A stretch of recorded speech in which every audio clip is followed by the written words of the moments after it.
How do you balance being fun and likable and being respected at the same time? It's a pretty fine line, to be sure, but one of the best examples of this was when Andrew Tate did his review on the Red Table Talk with Jada Smith and Will Smith. That whole talk was a disaster. But the part that I'm referring to now is we all knew Will Smith, like a big movie star and funny guy, made people laugh. But what we didn't know until that point, until Jada castrated him on TV, was that he was a clown.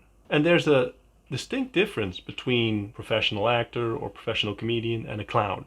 A clown will do anything for a laugh. He craves it. He's desperate for it. He's needy for it. The whole thing about the clown crying on the inside, that's a real thing. Like he needs the approval. And whenever someone is needy, there's sort of a primal thing that goes on where people are repulsed by it. It's revolting. It's nasty. We don't like it. So one of the first things is, in terms of walking the fine line between being likable and being respected, being respected weighs more heavily. Doesn't mean you need to be like a somber, Godfather-like figure, sitting back in his chair and twirling his mustache and being all serious. That doesn't have to be. But a lot of people go overboard and try too hard to please because they want the acceptance, they want the kudos of being a nice person. If you actually look at the etymology of the word nice, you'll see something very interesting.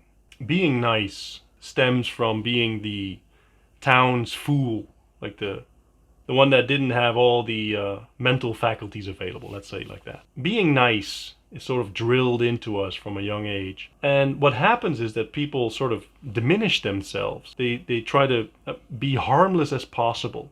And that's being nice.